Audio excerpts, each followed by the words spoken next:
माँ शब्द के प्रति कोई सम्मान नहीं, माँ की कोई आज्ञा का पालन नहीं करता है, माँ के महत्व को नहीं समझ रहा है। इसलिए एक प्राचीन उपाख्यान है, एक प्राचीन कथा है, और वह है माँ मैनावती गोपीचंद प्रसंग।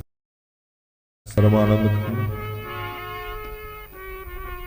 दयालु कृपालु अनंत विराट विश्वात्मा जगत नियंता सर्वंतर्यामी सच्चिदानंद घन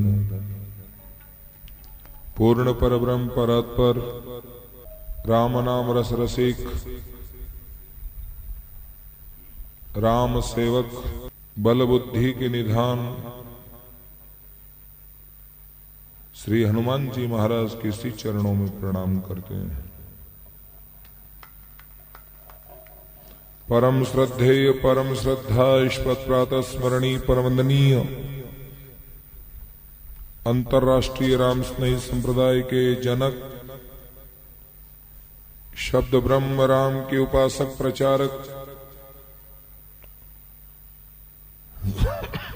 श्रद्धेय वरेण्य अनंत श्री विभूषित जगत गुरु स्वामी जी श्री रामचरण जी महाराज के पावन चरणों में वंदन करते हैं। हम कितने ग्रंथ और कितने पुराण, शायद मेरी जिंदगी छोटी पड़ जाती है, आप लोगों की जिंदगी छोटी पड़ जाती है, लेकिन ये हमारे को सबसे बड़ा गर्व है कि हमारे इस सनातन धर्म में इतने इतने ग्रंथ, इतने इतने वेद, इतने इतने पुराण, इतने उपनिषदों से भरा भंडार है। भले हमारे पास पैसा नहीं है, लौकिकता नहीं है, भौतिकता नहीं है, भोगवाद नहीं है, लेकिन हमारे पास आध्यात्मिक जो पूंजी है और जो साहित्य की जो पूंजी है, ऐसी पूंजी किसी धर्म में, किसी राष्ट्र में नहीं है जो ऐसी पूंजी हमारे पास है। इसलिए हम अपने आप को कंगाल न समझें, हम अपने आप को हीन न समझें, हम अपने आप को निराश न हो, हम में इस तरह की वो प्रवृत्ति ना आए कि यार हमारे पास कुछ नहीं है। यदि हम अमेरिका को देखें, अमेरिका की दिनचर्या देखें, रूस की दिनचर्या देखें, जापान की कर्मठता देखें, जापान की बौद्धिक विकासता को देखें, यदि ये हम विचार करें, सोचें, सिंगापुर मलेशिया की सफाई को देखें, अमेरिका की और इंग्लैंड की सौंदर्यता को देखें, स्विट्जरलैंड की सौंदर्यता को देखें, तब ऐसा लगता है यार मेरे राष्ट्र में कुछ नहीं है, बेकार है मेरे राष्ट्र में, इतनी गंदगी चारों तरफ, जहां देखो वहां कचरा कचरा है, जहां देखो लोगों में कचरा भरा पड़ा है, समाज में कचरा भरा पड़ा है। क्या है हमारे समाज में, हमारे परिवार में, हमारे गली मोहल्ले में? लेकिन नहीं, हमको हीन होने की जरूरत नहीं है। हमारे पास तो वो संपदा है, वो संपदा जो वेद, पुराण, उपनिषद, संतों की वाणियां और साहित्य के भंडार हमारे पास इतने हैं कि सुनते सुनते सुनते हमारी आयु पूरी हो जाती है, लेकिन हमारे पुराण संपन्न नहीं होते, हमारे ग्रंथ संपन्न नहीं होते। इतने हमारे पास ग्रंथ, पुराण इत्यादि साहित्यों का भंडार भरा है। इतिहास गवाह है, इतिहास गवाह है। कहते हैं कि 6-6 महीने तक मुगलों के साम्राज्य में हमारे हिंदू ग्रंथों की होलियां जली, फिर भी हमारे ग्रंथों को पूर्ण रूप से जला न सके। इतनी समृद्धि हमारे पास, विचारों की समृद्धि, संस्कृति की समृद्धि, संस्कारों की समृद्धि, साहित्य की समृद्धि, संत वाणियों की समृद्धि, त्याग की समृद्धि, ब्रह्मचर्य की समृद्धि, ये किसी राष्ट्र में नहीं है, ये मेरे पवित्र राष्ट्र की महत्ता है। इतनी समृद्धि से हम संपन्न हैं, ये हमको गर्व होना चाहिए। यदि हमारा जन्म इंग्लैंड में होता, अपने कर्म को फोड़ते। किसी और राष्ट्र में जन्म होता तो हम अपने कर्म को फोड़ते, कुछ नहीं मिलता। लेकिन हमें ये सौभाग्य है, इस पवित्र भारत राष्ट्र में हमको जन्म मिला, क्योंकि संतों की चरण भूमि है, भक्तों की चरण भूमि है। यहाँ पैगंबरों की भूमि है, तीर्थंकरों की भूमि है। महावीर बुद्ध जैसे जैसे महापुरुष इस धरती पर हुए, रामकृष्ण परमहंस, स्वामी विवेकानंद, स्वामी रामतीर्थ, महर्षि रमन, महर्षि अरविंद, संत तुकाराम, संत एकनाथ, नरसिंह मेहता, सूरदास, तुलसीदास, कितने कितने इस धरती पर महान महात्मा हुए हैं। जितने इस धरती के कण हैं, मैं समझता हूं कि ये धरती के कण भी छोटे पड़ते हैं। इतने इतने महात्मा इस धरती पर हुए हैं, ऐसा कोई कण नहीं है जिस महात्मा का चरण रज न पड़ा हो, चरण न पड़ा हो। ये कण कण संत चरण रज है। इसलिए मेरे भारत माँ की इस माटी को मस्तक पर लगा करके हमको गौरवान्वित होना चाहिए। ये मेरे राष्ट्र की महत्ता है। संत जहां प्रगट भय सोही तीर्थ धाम, और सबे भूमि का भरी कामना काम। ये संतों की पावन धरा है। उसमें भी मारवाड़ संतों के लिए पागल हो जाता है। ये मारवाड़ दीवाना हो जाता है, लट्टू हो जाता है। जैसे एक विषयी व्यक्ति किसी की सुंदरता को देखकर लट्टू हो जाता है, एक भोग की वस्तु को देखकर जिस तरह से पागल हो जाता है, दीवाना हो जाता है उसके लिए, ऐसे ही अलौकिक सत्ता को पाने के लिए संतों के दीवाने हो जाते हैं। उनके रज को पाने के लिए, उनके चरण को छूने के लिए हमको कुछ मिल जाए, बस ऐसे वाइब्रेशन इन संतों की चरण धूलि में है। इसलिए हम बहुत परम सौभाग्यशाली हैं। विचार किया पाश्चात्य देशों ने, भारत राष्ट्र के पास में ऐसी क्या सत्ता है, ऐसी क्या विशेषता है, ऐसी क्या दिव्यता है, जिसके कारण जब देखो जब स्वामी विवेकानंद पैदा होता है, कभी देखो तो महर्षि रमण पैदा होता है, कभी देखो तो छत्रपति शिवा प्रकट हो जाता है, कभी महाराणा प्रताप पैदा हो जाता है। ये ऐसी क्या विशेषता है? हार गए। एक स्वामी विवेकानंद पाश्चात्य देश में जाकर के अपनी धर्म ध्वजा का जो झंडा फहराया, जिससे सारा पाश्चात्य देश हिल गया, कांप गया। जल्दी से अपने विचारों से ये बुनने लगे कि किसी भी प्रकार से दोबारा इस भारत राष्ट्र में ऐसा स्वामी विवेकानंद न पैदा हो, उसके लिए कुछ किया जाए, ऐसा कुछ षड्यंत्र किया जाए। उस षड्यंत्र में कामयाब हो गए वो मेरे पाश्चात्य देश, वो कामयाब हो गए। उन्होंने हमको मीठी गोली दे दी। जिस तरह से रोते हुए बच्चे को चॉकलेट दे दो तो बच्चे बड़े खुश हो जाते हैं और चुप हो जाते हैं, उस चॉकलेट को पा करके मेरे पाश्चात्य देश ने ऐसी मीठी गोली टीवी की दे दी। बस टीवी मिल गई, भगवान मिल गए, कार्टून मिल गए, उसमें तरह तरह के चित्र मिल गए, तरह तरह के सीरियल मिल गए। बस ऐसे सीरियल मिल गए, ऐसे सीरियल मिल गए, हम रियल से दूर हो गए और सीरियल को अपनाने लगे, सीरियल को आत्मसात करने लगे और सीरियल के पीछे भागने लगे। मुझे पता है अभी अभी बालिका वधू गया है, अब न जाने कौन कौन से सीरियल सामने हैं। हाय राम, कैसे महाराज बीच में आ गए हमारे क्षेत्र में। अच्छा सा सीरियल देख रहे थे, आज हमको उससे वंचित होना पड़ेगा। सीरियल से प्रेम करने वालों, तुम रियल से बहुत दूर हो जाओगे। इसलिए आवश्यकता इस बात की है, जीवन की अर्थी उठने से पहले जीवन के अर्थ को समझते हुए अपने रियल को समझ लो, तो तुम्हारा रियल से संबंध हो जाएगा और तुम्हारी ये सीरियल गायब हो जाएगी, सच्ची सीरियल बन जाएगी तुम्हारी जीवन में। स्वामी विवेकानंद की सीरियल देखते हैं तो बड़ा आनंद आता है, छत्रपति शिवा का सीरियल देखते हैं हम में खून उगल पड़ता है, हम में वो ताकत आ जाती है, हमें वो ऊर्जा आ जाती है कि हम कुछ कर दिखाएं। अपनी शौर्यता जागृत करने की आवश्यकता है। लेकिन टीवी के दीवाने होकर सचमुच हम शौर्यता से हीन हो गए, आदर्शता से हीन हो गए, चरित्र से भी हीन हो गए और सदाचार से हीन हो गए, सद्वृत्ति से, सत्संस्कारों से, सत साहित्य से, हर तरह से हम हीन हो गए। यहां तक हम सत्संग से परे होते जा रहे हैं। ये बड़ी विडंबना है। उसी टीवी के प्रभाव से घर घर में आजकल मम्मी ने जन्म ले लिया है। किसने जन्म ले लिया? मम्मी ने। मां का साया उठ गया, मां का शब्द गया। मत लो, खबरदार मेरे सामने तुमने मां शब्द का उच्चारण किया तो मुझे मम्मी कहो। कर्म फूटे, कंकर निकले। तो मम्मी शब्द के लिए इतने लालायित हो रहे हो शब्द सुनने के लिए। मम्मी कभी भी तुमको जो है बच्चों को संस्कारित नहीं कर सकती है। मम्मी कभी भी जो है तुम्हें वात्सल्य भाव से संपन्न नहीं कर सकती है। मम्मी कभी भी जो है तुम्हें सत्मार्ग की ओर नहीं ले जा सकती है। लेकिन माँ वो होती है जो अपने बच्चे को सत्संग की ओर, संस्कृति की ओर, धर्म की ओर, राष्ट्र की ओर तुम्हें जोड़ने का प्रयास करती है। जब जब इस राष्ट्र में क्रांति किसी ने की है तो किसी माँ की प्रेरणा से क्रांति हुई है। मां के विचारों ने क्रांति किया है। मां के विचारों से जो है एक बच्चे की भावना बदली है, स्वभाव बदला है, उसकी दुष्टता समाप्त हुई है। ये किसी मम्मी की भावना नहीं, एक मां की भावना।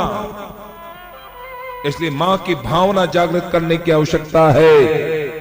हमारे इस धरती पर मां की महत्ता है। मां को प्रणाम करें, मां का आदर करें, मां का सम्मान करें। मां के श्री चरणों की धूली लेकर के हम अपने मस्तक पर लगाएं, अपने आप को सौभाग्य समझें।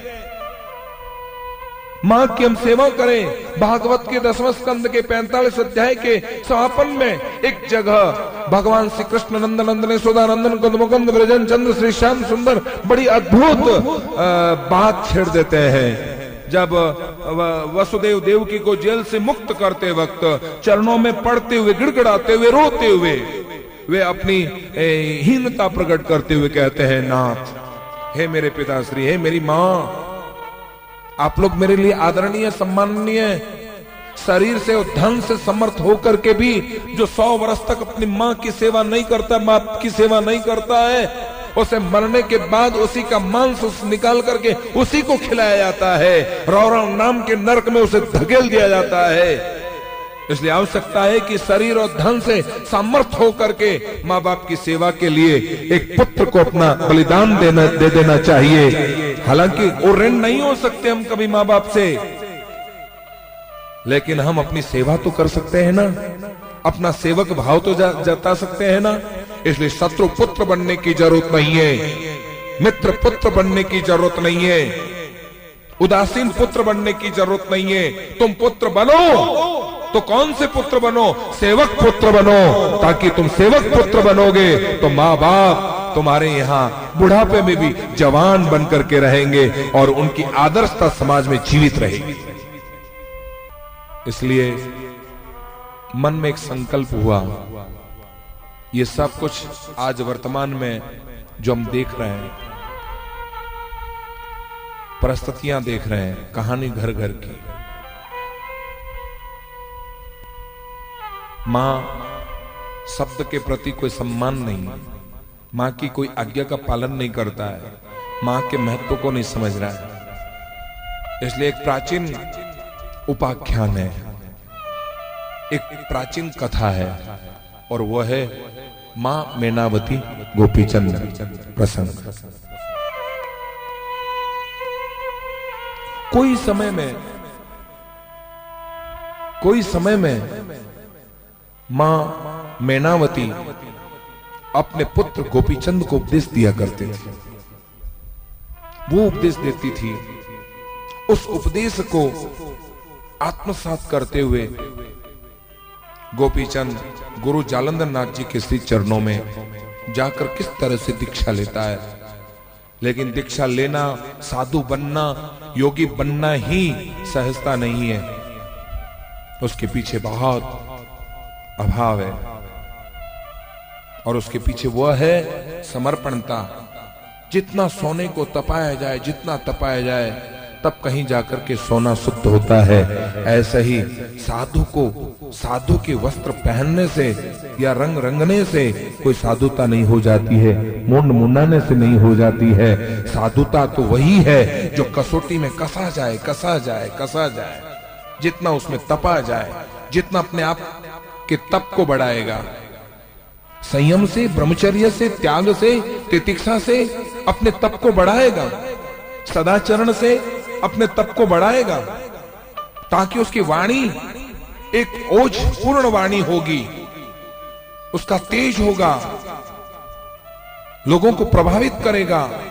उनकी हृदय की मानसिकता जो सांसारिकता भरी हुई है वो सांसारिकता बदल जाएगी और उसमें वैराग्य के कण उत्पन्न हो जाएंगे। ऐसी भावना भरने की जिसमें क्षमता है, विल पावर है, उसी का नाम साधु, उसी का नाम साधु।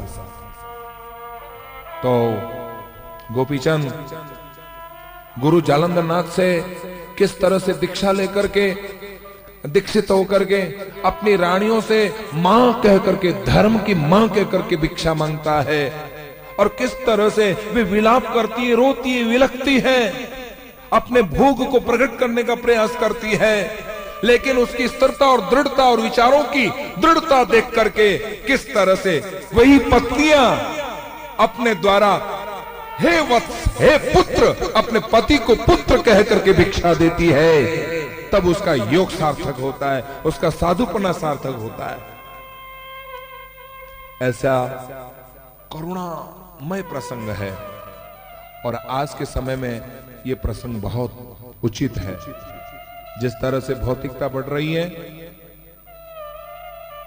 अंतर्गल प्रवृत्तियां बढ़ रही है, अश्लीलताएं बढ़ रही है, चरित्रहीन होने के भाव जिस तरह से बढ़ रहे हैं, हमारी युवा, हमारी बच्चों की टोली किस और भटक गई, गुमराह हो रही है, व्यसनवाद में जा रही है, फैशनवाद में जा रही है, अंतर्गत प्रवृत्तियों में जा रही है, बड़ों के सम्मान से वो दूर हो रही है, सम्मान करने की भावना नहीं, उसमें अक्कड़ है, उसमें लापरवाह है। अवगुण जो आजकल के बच्चों में शरारती भाव ज्यादा है, उस भाव को मिटाने के लिए एक मन में संकल्प हुआ पिछले 3 वर्षों में कि क्यों ना गोपीचंद मेणावती की कथा, जो प्राचीन कथा है, उसको पुनः प्रकट किया जाए। उस भाव को ध्यान में रखते हुए जन जन तक ये कथा करने का प्रयास करते हैं। बस वही कथा यहाँ आज से व्यक्त करने का मैं प्रयास कर रहा हूं। गुरु की अच्छी लगे वो गुरु की कृपा है, गुरु का प्रसाद है। संत जनों के श्री चरणों में बैठकर जो श्रवण करने का सौभाग्य प्राप्त हुआ और जितना सुना है और जैसा सुना है वैसे के वैसे हूबहू को कथा को प्रकट करने का प्रयास करूंगा। और रही सांस्कृतिक बात या राष्ट्र धर्म और आज के वर्तमान की परिस्थितियां जिस तरह से हम ढल रहे हैं और उसमें हम पनप रहे हैं, उसमें हम लिपायमान हो रहे हैं, ये विचारधाराएं जो व्यक्त करने का है वो एक अलग विषय है।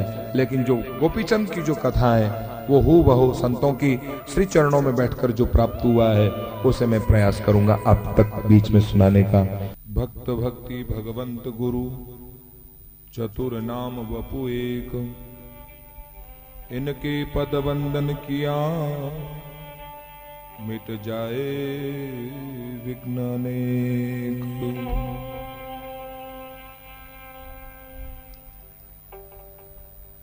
मां मैनावती के श्री चरणों में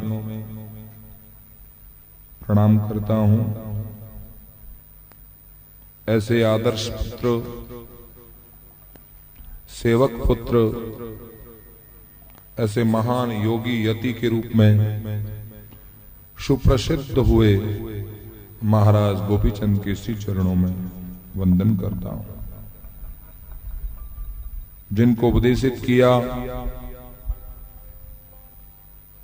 जिनका वरदहस्त गोपीचंद के ऊपर पड़ा, ऐसे श्रद्धेय वरेण्य सदगुरु स्वरूप भगवान जालंधर नाथ जी महाराज, गुरु गोरखनाथ जी महाराज आदि नवनाथ के श्री चरणों में प्रणाम करता हूं।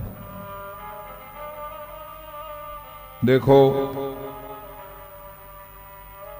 हम कुंभ क्षेत्र में जाते हैं। भारतीय सनातन संस्कृति में 4 जगह कुंभ का विधान है। कुंभ इसलिए भरता है, देवता लोग अमृत का कलश लेकर जब प्रस्थान कर गए तो 4 जगह जहां उस कुंभ से अमृत की छींटे जहां पड़ी तब से उस जगह पर कुंभ मेला भरता है। उज्जैन, हरिद्वार, प्रयाग, नासिक, इन 4 स्थानों पर 12 वर्ष में एक बार कुंभ मेला भरता है। आने वाले जनवरी के माघ महीने में विशाल कुंभ मेला प्रयाग की भूमि पर है। तो हम कुंभ में जाते हैं, बहुत कठिनाइयां सहन करते हैं। हालांकि आज के इस वर्तमान के दौर में बहुत सी सुविधाएं आप लोगों के सहयोग से सभी संत ऋषि मुनि अपने अपने कैंप में करते आए हैं, कर रहे हैं। वास्तविकता को प्राप्त करने के लिए हम ऐसे कुंभ क्षेत्र में जाते थे, और इसलिए जाते थे संतों के बाहुल्य संत समाज में कहीं ना कहीं हमें उन संतों के दर्शन हो जाएं, गोपीचंद जैसे संत, भर्तृहरि जैसे संत यदि हमें दर्शन हो जाएं तो हमारा जीवन सार्थक हो जाए। उसी ही उद्देश्य से हम जो है कुंभ मेले में जाते हैं। इसलिए आज से हम जिस कथा को श्रवण करने जा रहे हैं, ये वही गोपीचंद हैं जो अपनी मां के उपदेशों को आत्मसात किया और माना। हमारे संत ऋषि मुनि कहते हैं, मां मैनावती का विवाह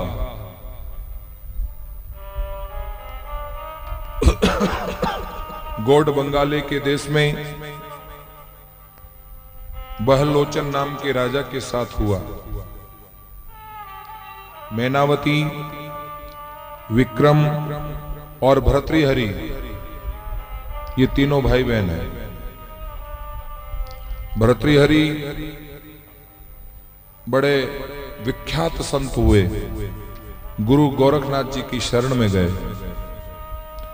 ये अंतिम समय में आप इस कथा का जब विराम होगा, उपसंहार होगा, तब आप सुनेंगे कि किस तरह से भर्तृहरि का मिलाप हुआ और अपनी गोपीचंद की बहन को किस तरह से जीवित किया। उस प्रसंग को भी हम सुनेंगे। लेकिन गुरु गोरखनाथ जी के श्री चरणों में जब छोटे छोटे प्रसाद के बहाने जाया करते थे, तब उन्हें सत्संग और ज्ञान और उपदेश प्रदान करते थे। अब आजकल हमारे बच्चे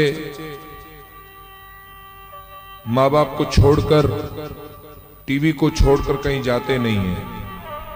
माँ बाप भी इतने व्यस्त हो गए, इतने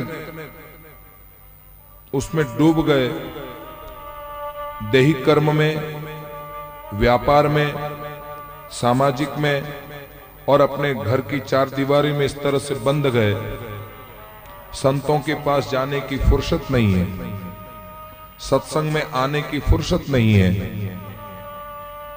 अब जब स्वयं ही सत्संग में नहीं जाते तो बच्चे कहां से आएंगे? जब बच्चे नहीं आएंगे तो उनमें संस्कार कहां से प्राप्त होंगे? इसलिए आजकल बच्चों के लिए सबसे बड़ा गुरु यदि कोई है तो टीवी है।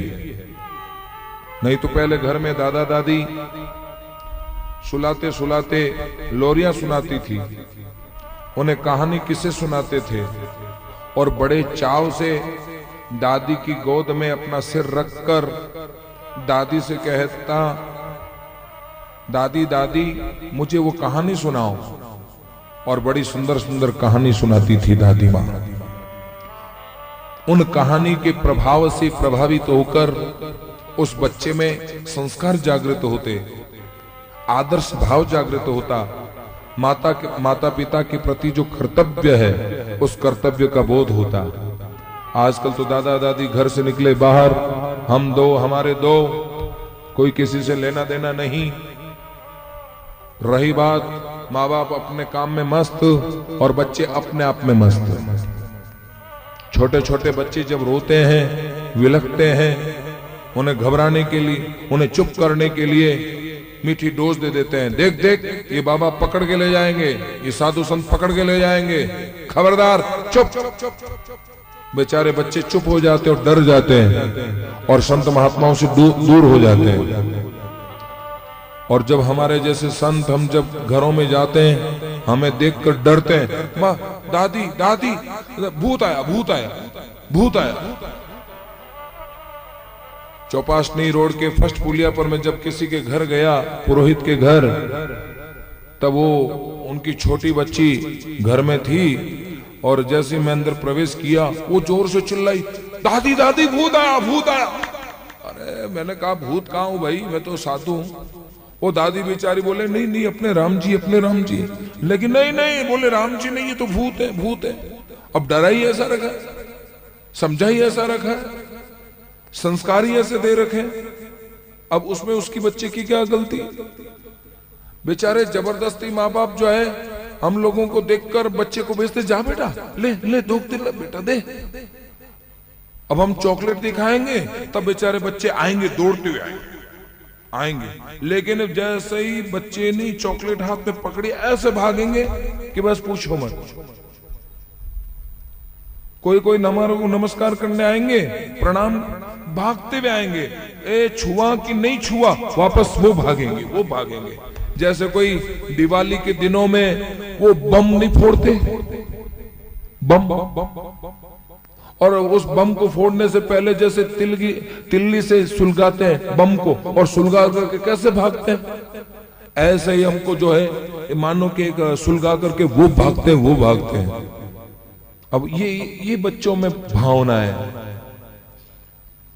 इसलिए ऐसी भावनाओं को समाप्त करने के लिए मां मेणावती अपने लाला को किस तरह से संस्कार देती है गोपीचंद को, वो अद्भुत कथा है, दिव्य कथा है, संस्कारों से भरी कथा है, शौर्यता से भरी कथा है और करुणा से भरी कथा है। ऐसी दिव्यता है जिसमें असलियत है, वास्तविकता है।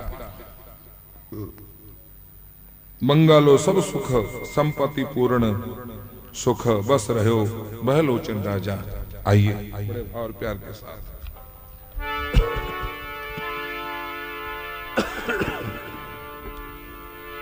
बंगालो सब सुख संपत्ति पूर्ण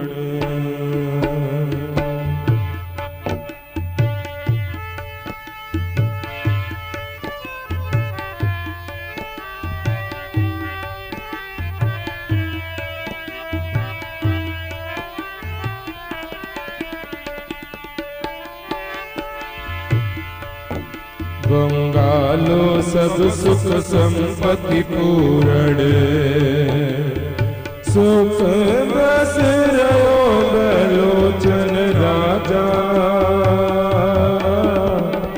राज करे छे आप करण के माही जी, सब नगरी सुत सम पाले जी। चारों वरण में बलोचन राजा, परत जनोन धर्म चले बगमाही जी। राजा की संपत्ति सारी जी, बड़ो ही नहीं बड़े बलोचन राजी। माता मेणावत ज्ञान सूझ दरसाई जी।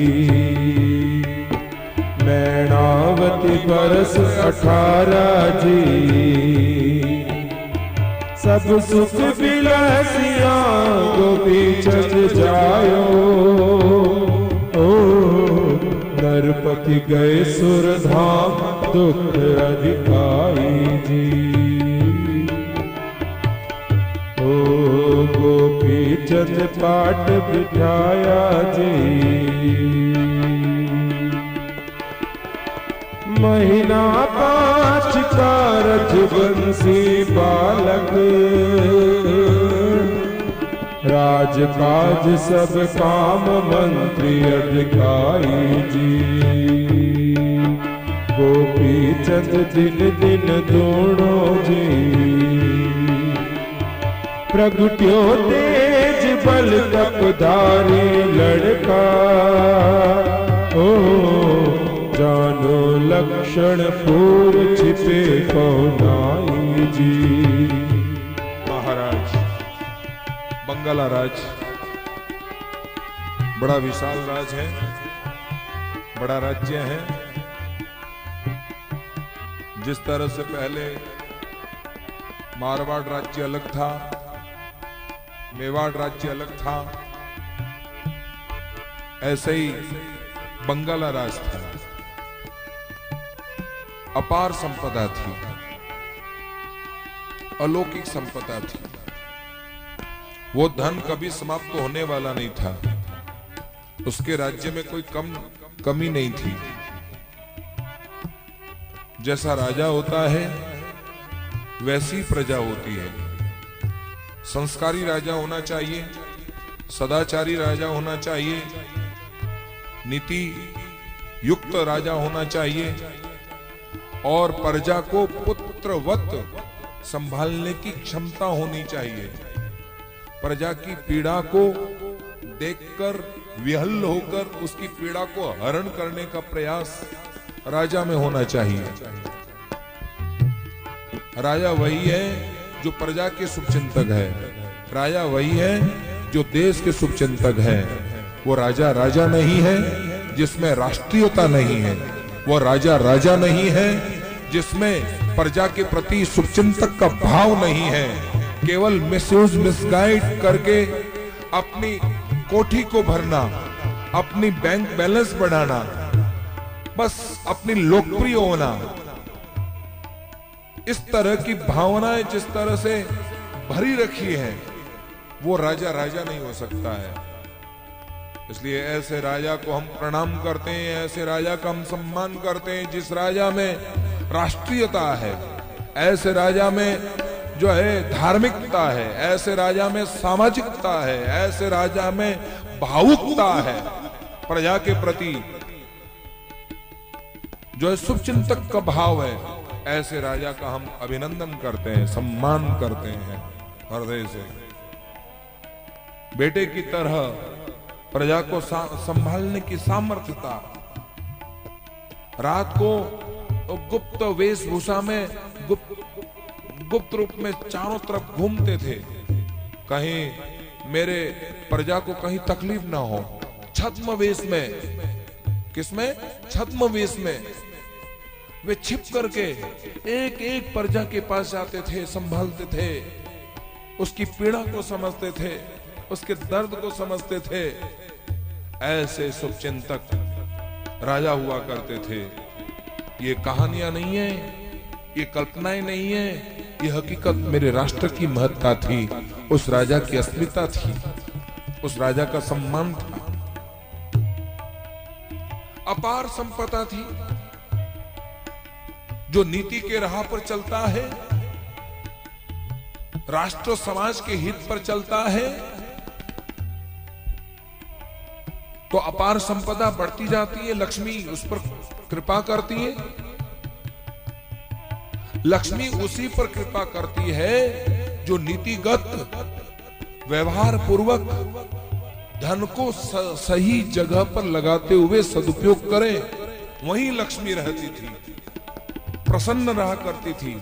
लक्ष्मी उसके पास नहीं रहती है जिसकी नीति अच्छी नहीं है, उसका व्यवहार अच्छा नहीं है, उसमें मिसयूज करने की भावना, मिसगाइड करने की भावना है, छलने की प्रवृत्ति है, ठगने की प्रवृत्ति है, लूटने की, खसोटने की प्रवृत्ति है। भागवत के महात्म्य में एक जगह श्लोक आया है, मंदा सुमंद मतयो मंद भाग्यो युवत्रुताः। जो लोग आलसी हो गए, प्रमादी हो गए, बुद्धिहीन हो गए, बुद्धि जिनकी बिगड़ गई है, भाग्य उनका मंदा पड़ा है, ऐसे उपद्रव करके, अपना तानाशाही जता करके तुष्टीकरण नीति से लूट करके अपने घर को भरना, ऐसी जिसकी प्रवृत्ति है, ऐसे ही लोगों की प्रवृत्ति इस कली काल में है। इसलिए राजा शुभचिंतक होना चाहिए, राष्ट्र के हित में होना चाहिए, राष्ट्र के को बढ़ाने की जिसमें क्षमता होनी चाहिए, ऐसे राजा का हम सम्मान करते हैं। मैनावती जिस वक्त 18 वर्ष की थी, तब विवाह हुआ बहलोचन नाम के राजा से, 18 वर्ष की उम्र में। थोड़े समय में महाराज गोपीचंद को जन्म दिया। गोपीचंद होनहार, कुशाग्र बुद्धि, प्रखर बुद्धि, प्रज्ञावान, ऋतंबरा बुद्धि, ऐसे होनहार, प्रतिभावान, चरित्रवान, आदर्शवान गोपीचंद महाराज। देवताओं ने सृष्टि की नगाड़े बजाए घोष किया। क्या खुशियां बटी है। घर में बेटे का जन्म हुए और खुशियां न बटे, यह असंभव। ऐसी खुशियां बटी, ऐसी खुशियां बटी। चंद्रमा की भांति बढ़ता गया, बढ़ता गया। 5 महीने का बालक हुआ। काल अवश्यम भावी है, काल सबको खाता है, ग्रसता है। किसो भरोसो श्वास को ग्रास रहे मुख माए, औट समेट सके नहीं जीते कूच कर जाए। स्वामी रामचरण महाप्रभु का ये पावन शब्द है।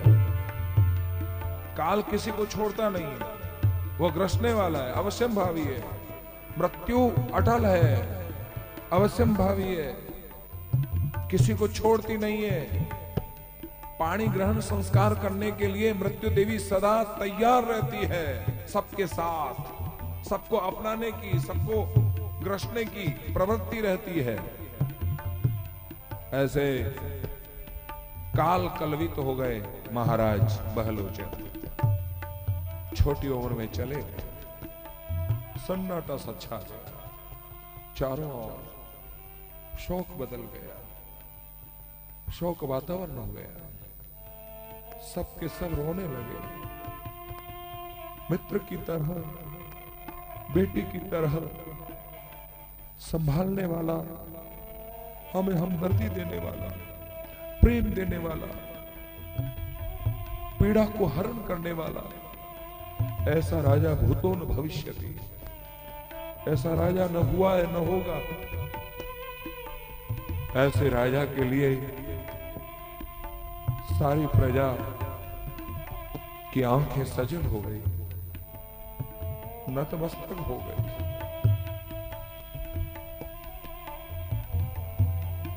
भोजन पानी जिनका छूट गया, निद्रा कई कोसों दूर चली गई। दिन दिन दुख दुगना होता गया।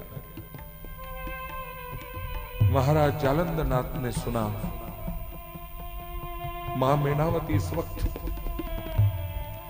विधवा हो गई है, वो रो रही है, विलख रही है। गुरु महाराज आए। ओ गुरु जालंधर रमता पधार्या जी, दर्शन कर सुख पाविया मैनावती माता। अपना मन को दुख कयोछ सुनाई जी, जालंधर धीरज बंधाई के जी। कहो हम जात है मैनावती माई, सुख सूरज राज भजन करो माई जी। ओ मैनावती उठ बोली जी, था सुमारी बीनती जालंधर पूरा। अर्चे अरदास विराजो याई जी। गुरु जालंधर नाथ जी पधारे। मेणावती के असह्य दुख को देखकर सांत्वना देने के लिए संत सदगुरु का एक कर्तव्य होता है। दुखी है, कोई रो रहे हो, कुछ घटना घट गई हो, उनको जाकर संबल देना, हिम्मत देना, उनके आंसू पोंछना, उनकी पीड़ा को दूर करने का प्रयास करना, यह एक संत का, एक सज्जन का, एक धार्मिक व्यक्ति का कर्तव्य होता है।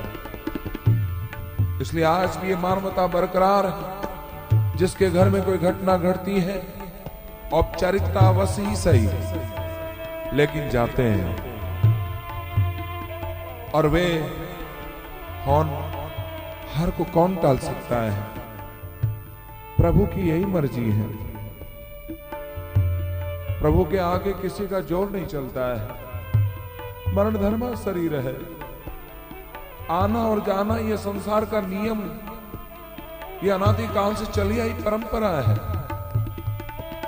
ऐसी ही बात को गुरु जालंधर नाथ जी ने मेणावती के आंसू पोंछते हुए सांत्वना भरे शब्द थे, एक मन को हिम्मत देने वाले शब्द थे। और ये सत्य बात है, दो ये सगा इस जीव का के सदगुरु के राम। क्या कहा? दो ये सगा इस जीव का के सदगुरु के राम, सात सहारो तीसरो जहां तहां विश्राम। हमारे इस संसार में दो ही सगे हैं, एक सदगुरु, दूसरा परमात्मा। गुरु और परमात्मा के अलावा कोई नहीं है हमारा सगा। सगा न सदगुरु दगा नम सम संसार।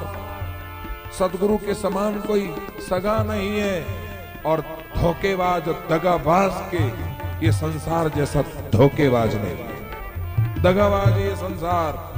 ये संसार के लोग कब धोखा दे जाए, कब तुम्हें दगा दे जाए, कब तुम्हें बेवकूफ बना दे, भरोसा नहीं है। लेकिन सदगुरु वे परमार्थी होते हैं, वे कृपावंत होते हैं, जो महाराज एक शिष्य का भला चाहते हुए उन्हें संस्कार देते हैं, उन्हें हिम्मत देते हैं, उन्हें वो अपनापन देते हैं। अपनापन देकर के उन्हें गले से लगाकर उनकी पीड़ा का हरण कर लेते हैं। ऐसे सदगुरु महाराज मां मेणावती को वो उपदेश दिया, वो संस्कार दिए और चलने लगे। मेणावती पीछे दौड़ी, महाराज महाराज रुक जाइए महाराज, कहाँ जा रहे आप?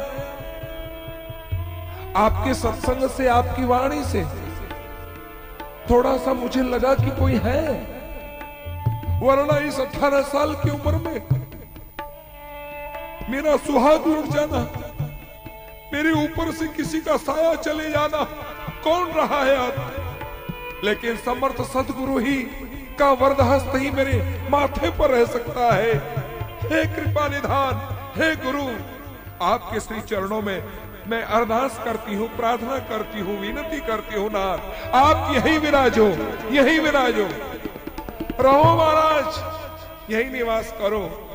मुझ जैसे अभागिन को आप अपनी इस अमृतमय वाणी से मेरे को लाभान्वित कर दीजिए नाथ, मुझ पर कृपा कर दीजिए। जालंधर नाथ बोले, मेणावती तेरी बात तो ठीक है, तेरी पीड़ा को मैं समझ रहा हूं, तेरे दर्द को मैं महसूस कर रहा हूं, मेरे अलावा कौन तेरे दर्द को समझ पाएगा? लेकिन मैं एक सन्यासी हूं, किसी गृहस्थ के घर में मेरा रहना उचित नहीं है। एक साधु के कुछ नियम होते हैं, कैसे मैं गृहस्थ के घर में रह जाऊं? जितनी देर गाय को दोहने में समय लगता है, उतनी देर एक सन्यासी को किसी के घर में रहना चाहिए। साधु तो रमता वहला, बहता पानी न मिला, पड़ा पड़ा गंदला हो जाता है पानी, गंद मार बैठता है। इसलिए साधु को तो घूमते ही रहना चाहिए, घूमते रहना चाहिए। इसलिए चलता हूं मैं। नहीं नहीं नहीं नहीं महाराज, मेरे ऊपर कृपा करो। अन्नदाता, गरीब निवास, मैं आपकी शरण में हूं, मुझ पर आप कृपा कर दीजिए। कल्प वृक्ष गुरुदेव कल्पना दूर निवारे, भी चिंतामणि भाई चितवन निरंक उदारे, भक्ति मुक्ति दातार संकट नहीं ताके, अष्ट सिद्धि नव निधि रहे चरण नित जाके, काम धेनु हर कामना करे कुबेर निहाल, यूं राम चरण गुरुदेव में सुर तरु गो मणि चाल, सुर तरु गो मणि चाल। दत्त नारद सुखदेव से और सबे अवतार, राम चरण गुरु को करे वंदन बारंबार, वंदन बारंबार। महाराज कृपा कर दीजिए, मुझे अपनी श्री चरणों में रख लीजिए। महाराज आप कहें तो महल में नहीं रह सकते हो, बाहर ऐसे बगीचे में मैं आपके लिए कुटिया बना दूं, आप वहां विराज जाए। ठीक है, कुटिया का बंदोबस्त किया जाए। राजा के राजमहल के बाहर बगीचे में कुटिया बनाई गई एक संत के रहने के लिए। गुरु जालंधर नाथ अपने शिष्य मंडली के साथ त्याग तप से, भजन साधना से उस जगह को पावन करने लगे। लेकिन महाराज राजपूतों में पर्दे की परंपरा है ना, पर्दे में रहने की परंपरा है, बाहर कैसे निकले। और फिर अभी शौक, अभी तो केवल 2 दिन हुए सुहाग लुटे हुए, 12 दिन भी नहीं हुए। पहले तो 1.25 साल की परंपरा थी, फिर 1.25 महीने की परंपरा हुई, अब कैसे बाहर निकले। इसलिए कहा कि अंधेरे अंधेरे सुबह सुबह मैं रोज आपके पास सत्संग में आऊंगी। रात्रि को सूर्यास्त के बाद सूर्य ढल जाए, सूर्य छिप जाए, फिर मैं अपनी सखियों के साथ, अपनी सहेलियों के साथ मैं आपके पास आऊंगी। आप कृपा करिएगा, वो सत्संग दीजिएगा ताकि मन को शांति मिल सके। तब गुरु जालंधर नाथ जी उपदेश प्रदान करने लगे। आइए। काया तो काची जी, साचो हरि को नाम है कुल मंडन कन्या, सब जग मारे काल बचे कोई नाही जी। नैनावती तू मति भर में, जगत व्यवहार में जग झूठा धंधा, ओ संग चले हरि नाम प्रेम जप गाई जी। संसार तो सुखना सो मेलो जी, बेड़ो आई पड़ियो अकेलो रे प्राणी, जावेगा हाथ पसार रतन गुमाई जी।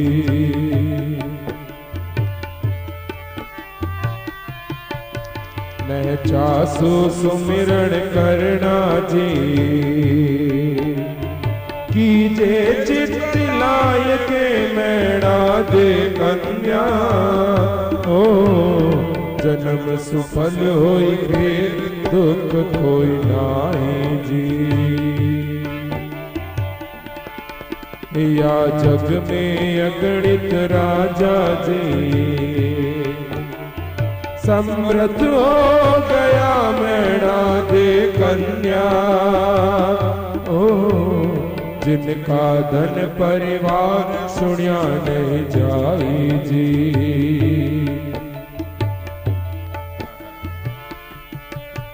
मैणा, ओ मैणावती, अरे अरे अरे तुम रो क्यों रही हो? बस बस बस, तुम्हारा पति चला गया इसलिए रो रही हो? तुम्हारे माथे के सुहाग चला गया, सिंदूर मिट गया है इसलिए तुम रो रही हो? अरे ये काचा शरीर है, बहुत काचा है। कच्चा घड़ा होता है ना, कब टहला लगे कब फूटे भरोसा नहीं है। कांच की चूड़ियां, कांच की, जब कब जो है ये कांच की चूड़ियां टहला लगते ही कांच की चूड़ियां बिखर जाती, टूट जाती है। ऐसा ये शरीर कच्चा है, कब फूट जाए, कब बिखर जाए। और हाँ, ये बात सत्य है, जो बनेगा वो बिखरेगा, जो जन्मा है वो मरेगा, जो उगेगा वो कुम्हलाएगा, निश्चित बात है। इस ध्रुव सत्य को कोई नकार नहीं सकता है। बड़े बड़े राजा महाराजा, बड़े बड़े अति भजनानंदी महात्मा, हजारों हजारों वर्ष से जो तप करने वाले महात्मा गण, उनको भी ये मृत्यु छोड़ न पाई। तुम और हम है कौन?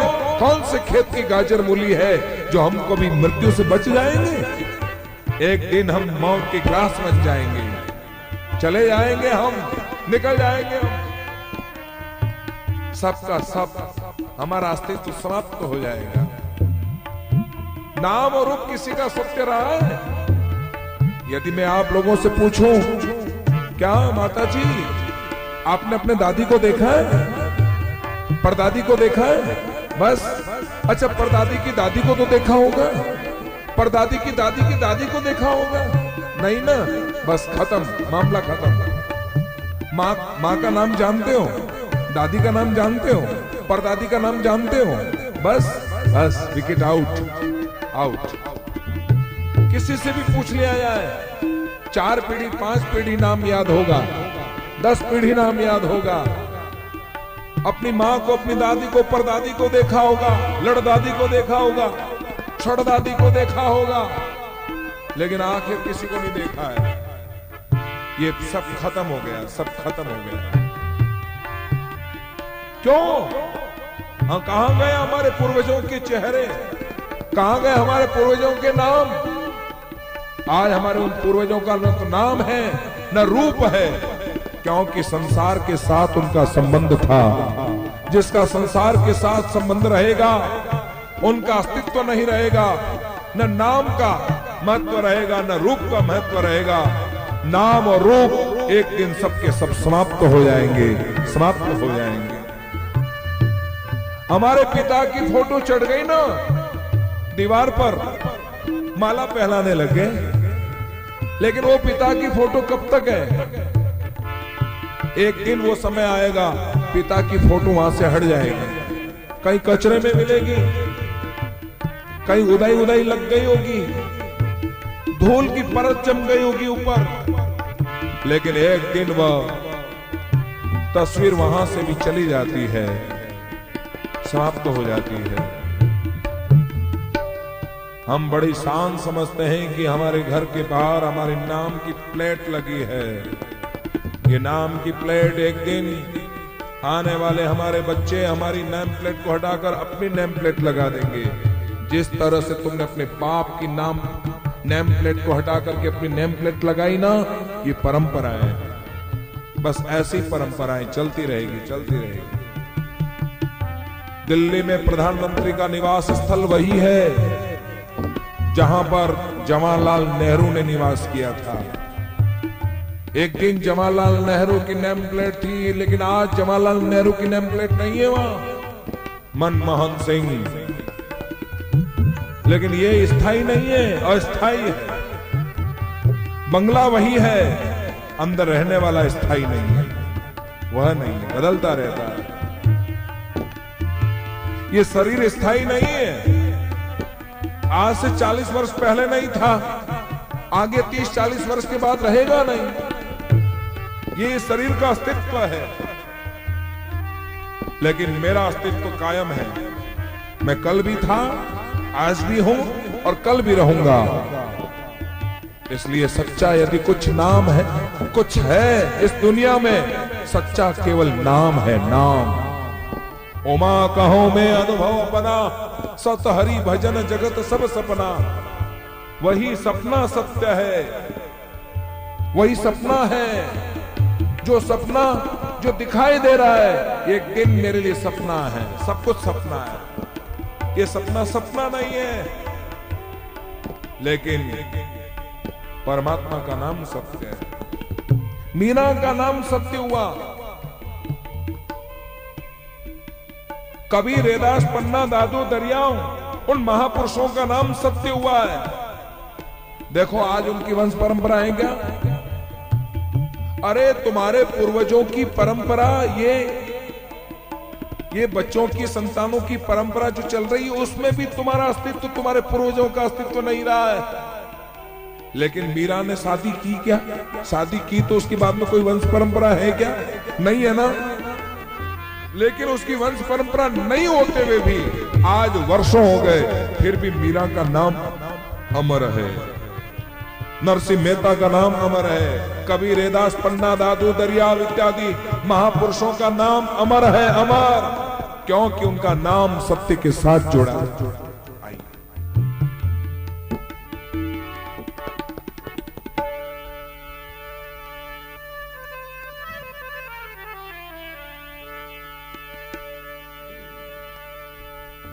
राम नाम अति मीठा है, राम नाम अति मीठा है, कोई गा के देख ले। आ जाते हैं, आ जाते हैं राम, कोई बुला के देख ले। आ जाते हैं राम, कोई बुला के देख ले। राम नाम अति मीठा है, हो राम नाम अति मीठा है, कोई गा के देख ले। आ जाते हैं, आ जाते राम, कोई बुला के देख ले, देख ले। आ जाते राम, कोई बुला के देख ले।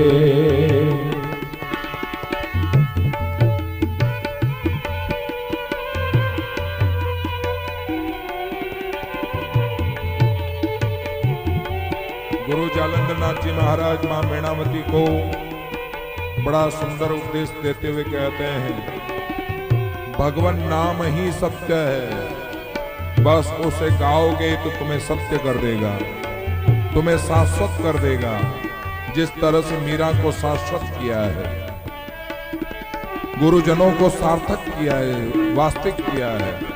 सदियां बीत गई, युग बीत गए, फिर भी उनका नाम मिटा नहीं है।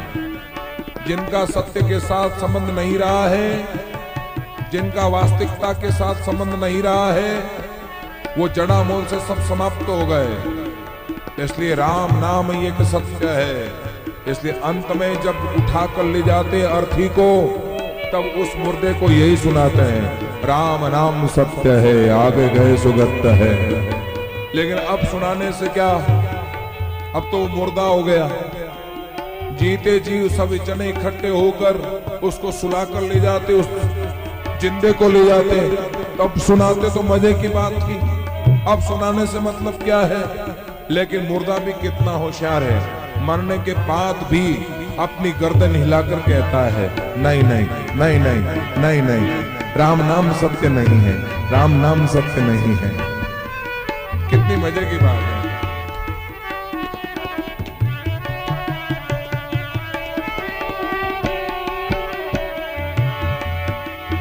जिस मन में अभिमान भरा, भगवान कहाँ से आए।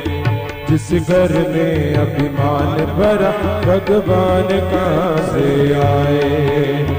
घर में हो अंधकार भरा, मेहमान कहाँ से आए। घर में हो अंधकार भरा, मेहमान कहाँ से आए। राम नाम की ज्योति, ओ राम नाम की ज्योति दिल में जगा के देख ले।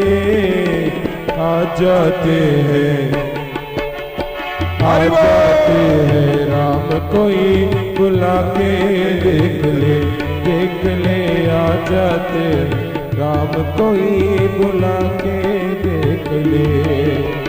राम नाम अति मीठा है, कोई गा के देख ले। आ जाते राम, कोई बुला के देख ले, देख ले। आ जाते हैं राम, कोई बुला के देख ले।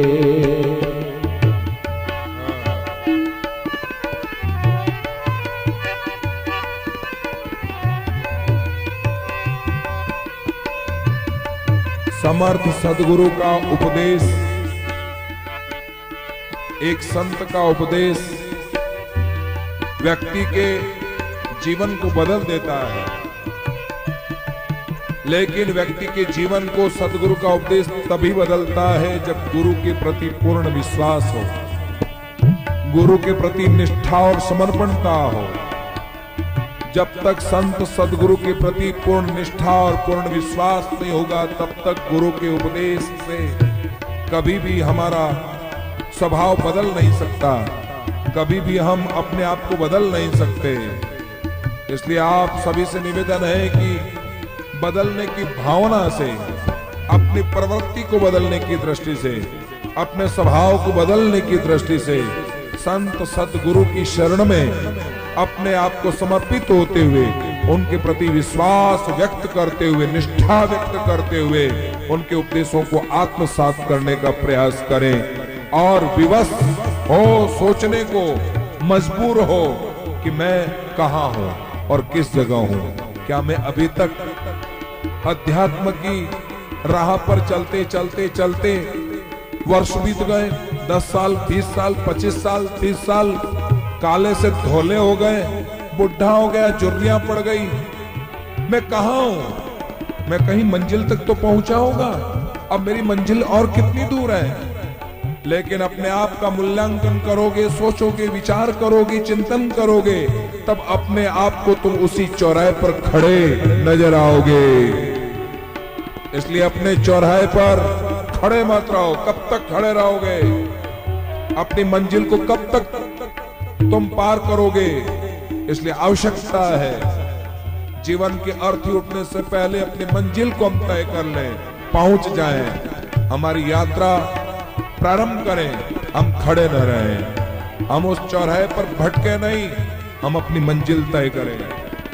केवल ये पद, ये पैसा, ये प्रतिष्ठा, ये चाह और ये सांसारिकता, ये भौतिकता, ये सब कुछ मायने नहीं रखता है।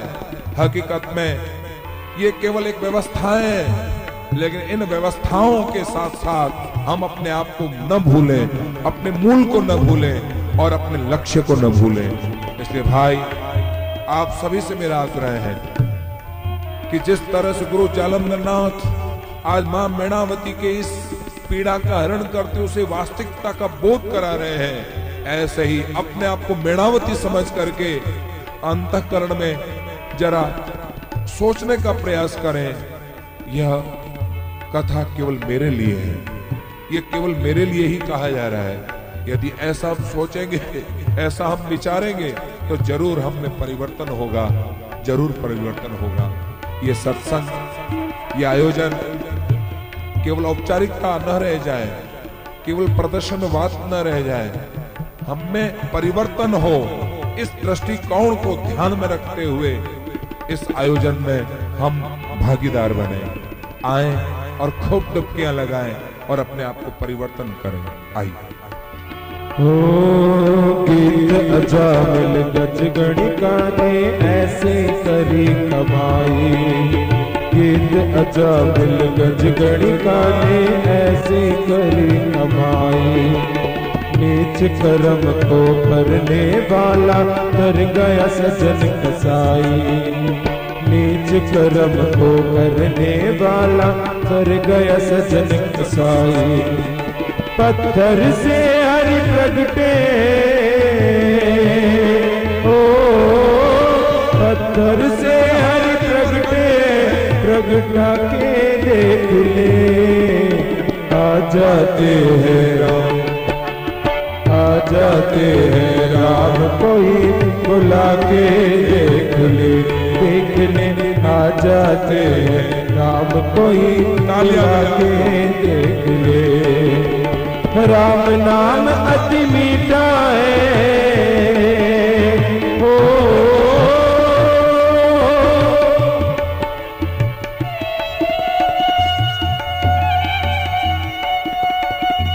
श्रद्धा क्या नहीं कर सकती है, निष्ठा व्यक्ति को, साधक को क्या नहीं करवा सकती है।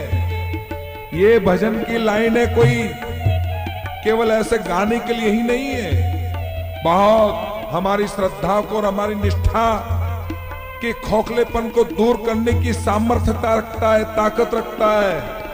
भागवत के ये तरह तरह के प्रसंग, चाहे हिरण्यकश्यप को मारने के लिए खम्भ में से प्रहलाद की भक्ति से प्रभावित होकर नरसिंह के रूप में प्रकट होना, ऐसी ऐसी दिव्य कथाएं, ये केवल कथाएं नहीं है, हमारी निष्ठा को मजबूत करने की एक बहुत बड़ी शक्ति, एक बहुत बड़ा संबल है।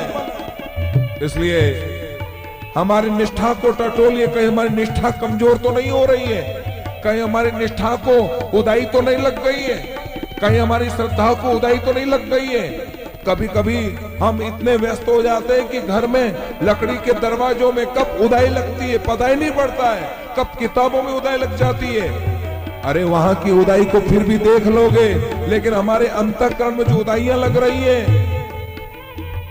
ये उदाई ऐसी एक दिन हमको खोखला कर देती है। कभी देखते हैं हम पेड़ बहुत बड़ा, उसका वट वृक्ष इतना बड़ा है, इतना जाड़ा है मूल, लेकिन देखने पर लगता है अंदर से खोखला है, पूरा खोखला है। ऊपर से बढ़िया अच्छा लगता है। कभी कभी व्यक्तियों की ऊपर से बहुत गहरी श्रद्धा लगती है, बहुत निष्ठावान लगता है ऊपर से, लेकिन सच्चे अर्थों में मैं कहूंगा कि ये केवल जिस तरह से उस पेड़ के अंदर खोखलापन है, ऐसे ही हमारी निष्ठा में कि पेड़ रूपी इस जीव में कहीं खोखलापन तो नहीं है। उस खोखलेपन को दूर करने के लिए ये भजन है। इसलिए अपने खोखलेपन को दूर करते हुए अपनी निष्ठा को मन भगवान का मंदिर है, या मैल नाने देना। मन भगवान का मंदिर है, यहाँ मैल नाने देना। मनुष्य जन्म अनमोल मिला, इसे व्यर्थ गवाना देना। मनुष्य जन्म अनमोल मिला, इसे व्यर्थ गवाना। शीश झुके हर मिलते हैं, हो शीश झुके हर मिलते हैं, झुका के देख ले आ जाते हैं, तालियां बजा आ जाते हैं राम कोई बुला के देख ले आ जाते हैं राम कोई बुला के देख ले। राम नाम अति मीठा है, कोई गा के देख ले आ जाते हैं राम कोई बुला के देख ले आ जाते राम कोई बुला के देख ले। हो राम नाम अति मीठा है, हो राम नाम अति मीठा है, कोई गा के देख ले आ जाते राम कोई बुला के देख ले आ जाते राम कोई बुला के देख ले। महिमा नाम प्रताप की सुनो श्रवण चितला, राम चरण रसना रटो तो कर्म सकल झड़ जा। जिन जिन सुमिरा नाम को सो सब उतरा पार। राम चरण जो बिसरिया सोई अम्गे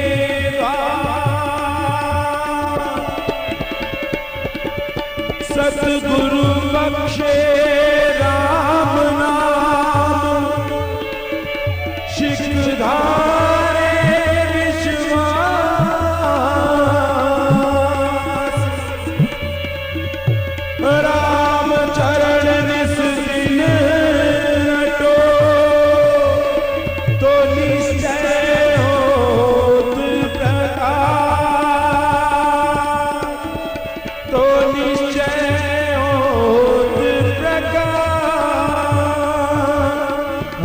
जाते हैं राम कोई बुला के देख ले। आ जाते हैं राम कोई बुला के देख ले। हाँ बुला के देख ले, हो बुला के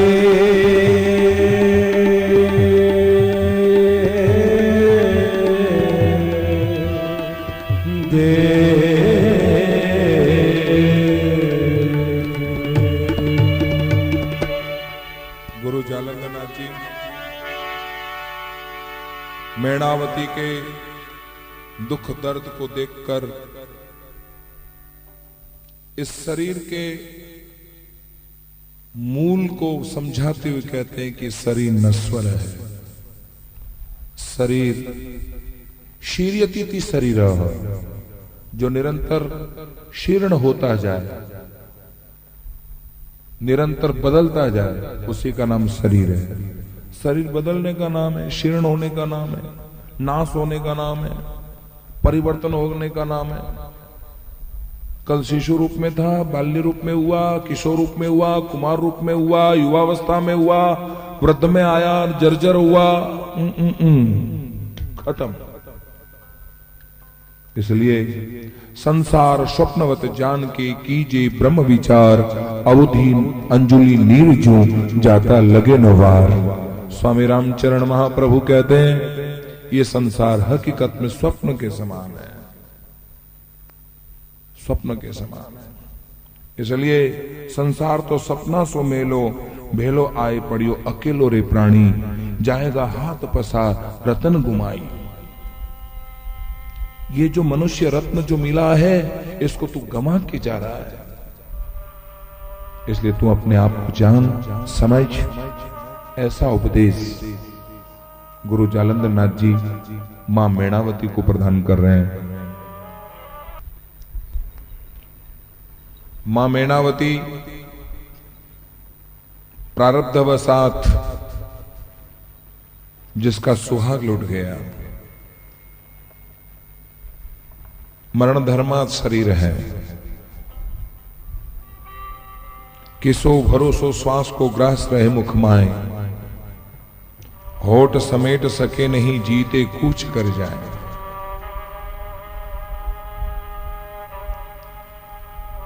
काल सभी को ग्रसने वाला है, चाहे वो बाल हो, चाहे युवा हो, चाहे वृद्ध हो, चाहे वो गृहस्थी हो, चाहे वो संत हो, चाहे स्त्री हो, चाहे पुरुष हो, चाहे वो अवतारी पुरुष क्यों ना हो।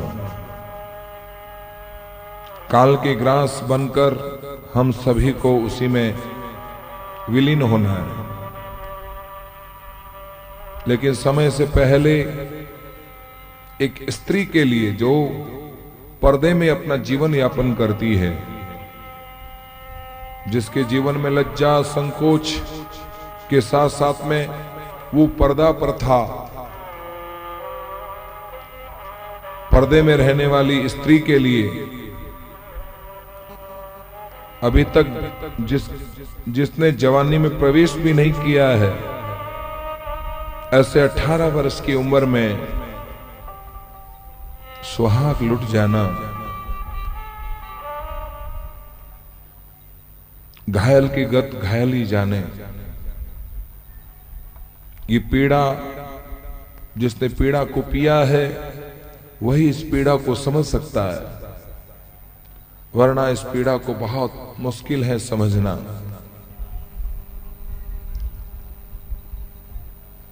लेकिन गुरु जालंधरनाथ जी रमते जोगी घूमते घूमते घूमते जब उन्हें सांत्वना देने आए, तब गुरु जालंधरनाथ जी ने बड़े सुंदर शास्त्रीय बात रखते हुए कहा, जीवन बहुत कच्चा है, माटी के घड़े के समान है, कांच की चूड़िया के समान है, कभी भी फूट जाएगा ये घड़ा। ये आकाश तत्व इस घट के आकार में होने के कारण ये घटाकाश लेकिन घट के फूट जाने के बाद वो घटाकाश नहीं रहता है, वह आकाश घटाकाश से परे होकर के महाकाश में विलीन हो जाता है। इसलिए है मैणावती, जब तक ये जीवन सुरक्षित है, जब तक ये जीवन तेरे हाथ में है, तभी तक तू अपने जीवन में कुछ इकट्ठा कर सकती है। ये पुराने जमाने में ये बहनें, बड़ी बूढ़ी माताएं यहां बैठी हैं, वे बहुत अच्छे से जानती हैं जब नल देवता घर में नहीं थे। अब तो नल देवता घर में पधार गए, तो वो जमाना गया कि घड़े लेकर जाया करते थे, सींचा करते थे, खींच खींच करके रस्सी को हाथ दुखने लग जाते थे, लेकिन परिश्रम था और उस परिश्रम में मजा भी था, आनंद भी था। खैर,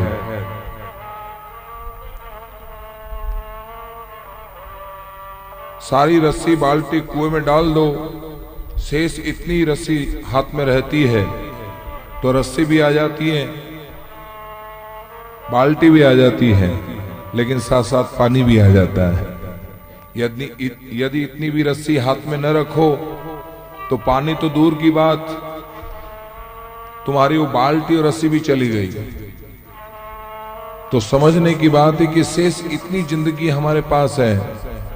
अब कितनी जिंदगी आपके पास है, कितनी शेष रस्सी आपके पास में है, इसका कोई बखान नहीं कर सकता है। इसलिए शेष जीवन को सार्थक कर लें ताकि गई हुई जिंदगी भी सार्थक हो जाए।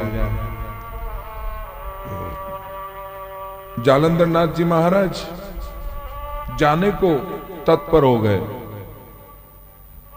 बगीचे में बड़ी सुंदर कुटिया बनाकर उन्हें विराजमान किया कि आप यहीं विराजो, मुझ जैसी दुखिया को, मुझ जैसे अभागिन को आपकी अमृत वाणी से मुझे धन्य कर दो, मुझे चिंता से मुक्त कर दो, दुख से मुक्त कर दो। सत्ता है, शक्ति है, संपत्ति है, सौंदर्य है, द्रव्य है, पदार्थ है, भोग है, साम्राज्य है, सदस्त्री है, संतति है, संपत्ति है, फिर भी मन बेचैन है, मन बड़ा त्रस्त है, पीड़ित है, मन में कहीं शांति नहीं है। उस शांति को अर्जित करने के लिए हम क्या क्या नहीं करते हैं। शायद यह इकट्ठा करने से शांति मिल जाएगी, इसको पाने के बाद शांति मिल जाएगी, लेकिन वो शांति बहुत कोसों दूर हो जाती है। जब बहुत कोसों दूर चली जाती हैं तब वह रित हो जाता है, खाली हो जाता है, पछताने के अलावा कुछ उसके पास नहीं रहता है। लेकिन भागवत के 11 स्कंद के 2 अध्याय में भगवान नारद जी जब पधारे, वसुदेव देवकी ने हाथ जोड़कर प्रार्थना किया, भूतानाम देव चरितम सुखाय दुखाय च सुखाय ही साधुनाम तवादृशाम अच्युतात्मनामः। देवताओं का चरित्र सुख और दुख दोनों देने वाला है।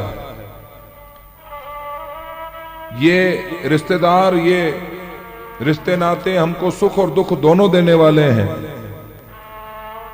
ये सत्ता शक्ति संपत्ति, ये सौंदर्य, ये मकान, ये सब जमीन जायदाद, ये सुख और दुख दोनों देने वाले हैं। राक्षसों से हमेशा हमको दुख ही मिलने वाला है, लेकिन जीवन में सुख और शांति और आनंद यदि किसी से प्राप्त होता है तो संतों की शरण में जाने से प्राप्त होता है। सुखाय वही साधुनाम तवादृशाम अच्युतात्मनाम, क्योंकि संत के पास वो निधि है, संत के पास वो संपदा है, शास्त्र का वो खजाना है, साधना का वो खजाना है, जिनका वरदहस्त पड़ते ही अपने मस्तक पर अशांति दूर हो जाती है, अमंगल गायब हो जाते हैं। मंगल भवन अमंगलहारी, द्रवहु सो दशरथ अजीर बिहारी। मंगल नाम अमंगल को हरण करने वाला है, पवित्र नाम अपवित्रता को दूर करने वाला है। ऐसे ही संत दर्शन, संत सानिध्य, संत का सत्संग हमेशा जीवन में अमंगलों को हरण करने वाला, विपत्तियों को हरण करने वाला और असद वृत्तियों को शांत करने वाला, अनैतिकताओं को शांत करने वाला, नैतिकता का जन्म दे करके उसके जीवन में आनंद, सुख और शांति प्रदान करता है। यही संत का भाव रहता है। बहुत समय तक गुरु जालंधर नाथ जी महाराज वहीं विराजे और उनकी श्री चरणों में अपनी प्रमुख दासियों के साथ अंधेरे अंधेरे सुबह सुबह ब्रह्म मुहूर्त में मुरली मोजा भजन की कीजे ढलती रात मुरली राम जी महाराज हुए। 2.5 शताब्दी पूर्व पाली मारवाड़ रायपुर की धरती पर उन्होंने अपनी अनुभव वाणी में यह बात कही, मुरली मोजा भजन की कीजे ढलती रात। भजन का समय, सत्संग का समय, स्वाध्याय का, साधना का समय ब्रह्म मुहूर्त का है, जहां आसुरी संपदा सोई रहती है। गीता के मतानुसार दंभो दर्पो विमानश्च क्रोध पारुष्यमेव च, ये सारी दुष्प्रवृत्तियां सब शांत रहती है और अराजकता समाप्त रहती है। एक विश्राम लेने के बाद मन, बुद्धि और चित्त बिल्कुल शांत रहता है, बिल्कुल पवित्र रहता है। नई ऊर्जा ग्रहण करने के लिए जिसकी बुद्धि बिल्कुल तत्पर रहती है। ऐसे समय में यदि साधक भजन करे, साधना करे, सत्संग करे या स्वाध्याय करे, चिंतन मनन करे, तो उसका 1000 गुना सत्संग बढ़ता है, 1000 गुना भजन बढ़ता है। जिस तरह से पैसे टक्के को बैंक में रखने के बाद जो है कुछ गुना बढ़कर के आपके पास में आता है, ऐसे 1000 गुना शास्त्र गुणा उगंते प्रभात, यानी कि 1000 गुना वो बढ़ करके आपके पास में आ जाता है। वो भजन एक बार राम नाम लेने से 1000 गुना आपके पास आ जाता है। रमे रामे मनोरमे, रमन जो है 1000 गुना बढ़ने वाला वो राम नाम, जो राम रामेति रामेति रमे रामे मनोरमे सहस्त्र नाम तत्तुल्यम राम नाम वरानने, ऐसा राम रक्षा स्तोत्र में कहा गया है।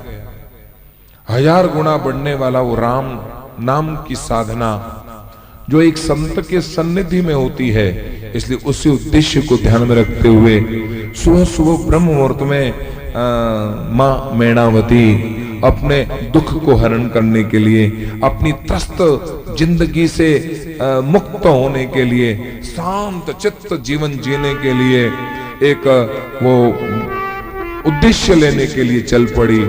और जालंधर नाथ जी महाराज कहते हैं, आओ आओ, तुम्हारा जीवन श्रेष्ठ है, तुम्हारे पास तो वो निधि है, तुम्हारे पास वो संपदा है, तुम्हारे पास तो वो खजाना है जिसको पाने के बाद व्यक्ति आनंद महसूस कर सकता है। गधा चाहे तो आनंद महसूस नहीं कर सकता है, कुत्ता चाहे तो आनंद महसूस नहीं कर सकता है, केवल मनुष्य जीवन ही आनंद को महसूस कर सकता है, क्योंकि विशेषता केवल इस मनुष्य को दी गई है। इसलिए आदि शंकराचार्य ने अपने विवेक चूड़ामणि की ग्रंथ की जब रचना करी तो दूसरे श्लोक में कहा, मनुष्योत्तम मुमुक्षोत्तम महापुरुषं श्रेयः, यानी कि मनुष्यता, मुक्ति की प्यास और संत महात्माओं का सानिध्य दर्शन, ये 3 जीवन में दुर्लभ है। यदि ये जीवन में तीनों सुलभ हो जाए, उस व्यक्ति का वारा पार है। वो व्यक्ति कहां से कहां पहुंच जाता है, हर पल हर क्षण परमात्मा की अनुभूति करता है। ऐसी उसकी वो विशेषता प्राप्त हो जाती है। कहां से? मनुष्यता। हम मनुष्यत्व है लेकिन मनुष्यता नहीं है। मुक्ति की प्यास हम में जगती नहीं है, सकाम भक्ति हम दिन रात ठाकुर को पूजते पूजते, ठाकुर की पूजा करते करते ठाकुर की आराधना करते करते, टंकोरा बजाते बजाते आखिर हम ठाकुर से कहेंगे, ठाकुर अच्छा सा बंगला बना दे, अच्छा सा लड़के को पढ़ा दे लिखा दे, लड़के की शादी हो जाए, लड़कियों की चिंता मिट जाए, बैंक बैलेंस जो थोड़ा सा बढ़ जाए, दुकान अच्छी चलने लग जाए, खानियां अच्छी चलने लग जाए। दिन भर आपने ठाकुर की पूजा करी, आराधना करी, सब कुछ किया और अंत में तुमने इस तरह से तुच्छ, जो तुम्हारे प्रारब्ध में लिखा है तो जरूर मिलेगा, उसमें भगवान कुछ नहीं कर सकता है यदि प्रारब्ध में नहीं लिखा है तो। लेकिन हम उसे मांग करके बस अपनी ऐष्णाओं को प्राप्त करने के लिए हम लगे रहते हैं। फिर तो वो मजदूर जो दिन भर मजदूरी करता है, तगारी उठाता है, पहाड़ फावड़े से जो है मिट्टी खट्टी करता है, पत्थर उठाता है, पत्थर चुनता है और रात्रि को मालिक के सामने जाकर याचना करता है, मेरी दिन भर की मजदूरी दे दो। बताओ उस मजदूर में और उस भक्त में क्या अंतर रहा? उस भक्त में और उस मजदूर में कोई अंतर नहीं रहा। एक मजदूर मजदूरी करते अपना मेहनताना मांग लेता है, तो एक भक्त भी भक्ति करके और ठाकुर के सामने 2 घड़ी टंकोरा बजा करके, आरती पूजा करके, श्रृंगार करके उनसे मेहनताना मांग लेता है, ठाकुर मुझे बस दे दीजिए, बस मैंने आपकी भक्ति की, आपकी मैंने साधना करी, मुझे कुछ दे दीजिए। निष्काम भक्ति, निष्काम भक्ति वही है सब कुछ करने के बावजूद भी, भक्ति करने के बावजूद भी परमात्मा प्रसन्न हो जाए, प्रकट हो जाए, वरम्ब्रही वरम्ब्रही वरम्ब्रही वरदान मांगने के लिए उसे तत् मजबूर कर दे, फिर भी कहता है भरत की तरह, मुझे न धर्म चाहिए, न अर्थ चाहिए, न काम, न मोक्ष।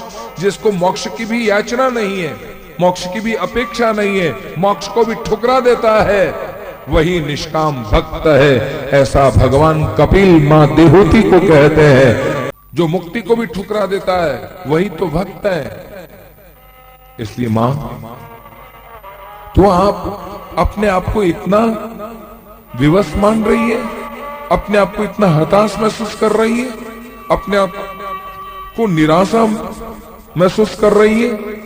एक तेरा पति बहलोचन के चले जाने के बाद, तेरा पति बहलोचन, कौन पति कौन पत्नी? यदि हम भागवत के 5वें स्कंद के जड़ भरत के प्रसंग को यदि हम श्रवण करें, तो राजा राहुगण पालकी में बैठा है और राजा राहुगण की पालकी को ढोने वाले जड़ भरत जो अपनी मस्ती में चल रहे हैं, कभी उछल रहे हैं, कभी कूद रहे हैं, कभी हंसते हैं, कभी रोते हैं, क्योंकि परमहंस हैं। और जो परमहंस वही होता है जिसका विवेक जागृत है। चाहे काम जगे, चाहे क्रोध जगे, चाहे लोभ जगे, कुछ भी जगे, लेकिन ऐसी विषम परिस्थितियों में भी जिसका विवेक हमेशा जागृत रहता है और उन काम क्रोध लोभ की वृत्तियों को शांत करने के लिए तत्पर रहता है, उसी का नाम परमहंस है। ऐसा परमहंस वीतराग परिव्राजकाचार्य ब्रह्मनिष्ठ जड़ भरत महाराज को डांटते हुए कहा, ए पालकी को बहुत अच्छे से चला। वो हंस करके बोला, मेरे जैसे उन्मत्त जड़ बधिर गूंगे बावले को आपके उल्हाने का कोई फर्क नहीं पड़ेगा यदि मैं शरीर होता तो, क्योंकि मैं शरीर नहीं हूं इसलिए मेरे को कोई फर्क नहीं पड़ने वाला है। अब आप विचार करो, इस शब्द को सुनो और समझो, विचार करो। जब ये कह रहे हैं कि मैं शरीर ही नहीं हूं, तो फिर हम अपने आप को क्यों मान रहे स्त्री है? पुरंजन आख्यान को सुनने के बाद, भागवत के 4थे स्कंद में पुरंजन के आख्यान को सुनने के बाद हमें ये बोध होता है, आत्मसात करने का विषय है वो, कि जो ये कहता है पुरंजन स्त्री का चिंतन करते हुए स्त्री की योनि में चला जाता है, जिसका सुहाग लुट जाता है और वो रोता है, विलखता है, तब अविज्ञात नाम के सखा आकर के उसे कहते हैं, ए जीवात्मा, तू न स्त्री है न पुरुष है, तूने केवल स्त्री का चोला पहन रखा है। आज पुरुष का कोई चोला पहन लेता है तो हम उसको पुरुष कहते हैं। हमने साड़ी लहंगे पहन लिए इसलिए हमको जो है स्त्री कहने लग गए। अरे स्त्री के वस्त्र पहनने से कोई स्त्री थोड़ी आ जाता है, या पुरुष के कपड़े पहनने से कोई पुरुष थोड़ी हो जाता है। तो जिस तरह से ये वस्त्र हमको स्त्री और पुरुष की संज्ञा देता है, इसी तरह से शरीर भी हमें स्त्री और पुरुष की संज्ञा देता है। लेकिन ये शरीर जो है कभी पुरुष बन सकता है, कभी स्त्री बन सकता है, लेकिन ये स्थायी नहीं है। ये जीवात्मा स्त्री के शरीर में चला जाता है तो अपने आप को स्त्री मानता है, पुरुष के चोले में अपना ये जीवात्मा चली जाती है तो उस अपने आप को पुरुष कहलाता है। डॉक्टर कितने समय तक रह सकता है, कलेक्टर कितने समय तक रह सकता है, मास्टर कितने समय तक रह सकता है, आप कल्पना करो कितने समय तक वो रह सकते हैं। आखिर उनकी सीमा है। एक बार सरकार के द्वारा रिटायर्ड हो जाता है, लेकिन एक दिन सरकार के द्वारा रिटायर्ड होते होते एक दिन परमात्मा के यहाँ से भी रिटायर्ड हो जाता है। जब ये शरीर भी रिटायर्ड हो जाता है, वासांसि जीर्णानि यथा विहाय नवानि गृह्णान्ति नरो प्राणी के सिद्धांत अनुसार, मतानुसार, फिर ये हम जिस तरह से रोज वस्त्र बदलते हैं, इसी तरह से हम ये रोज शरीर बदलते हैं। इसलिए इस शरीर बदलने वाले का नाम है, लेकिन मैं कभी नहीं बदलता। मैं सूर सागर में रहता हूँ, ये बात समझ में आती है, लेकिन मैं ही सूर सागर हूँ, ये हमारी मूर्खता है। ये बोध मां मैणावती को महाराज जालंधर जी ने करवाया और कहा कि तेरा ये मनुष्य शरीर जिस ढंग से तुझे प्राप्त हुआ है, उस मनुष्य शरीर की महत्ता को तुझे समझना है। एक भजन में कहा है, बड़ा सुंदर भाव है। आइए हम सभी उस भजन को सुने और उस भजन के माध्यम से हम ये समझने का प्रयास करें कि मनुष्य शरीर जो हमें अनमोल ये शरीर मिला है, उस अनमोल शरीर की कितनी विशेषता है और हमारा उद्देश्य क्या है। और अपने आप में झांकते हुए देखिए, मूल्यांकन करें कि आज वास्तव में कहां भटक रहा हूं, आज मेरी स्थिति क्या है।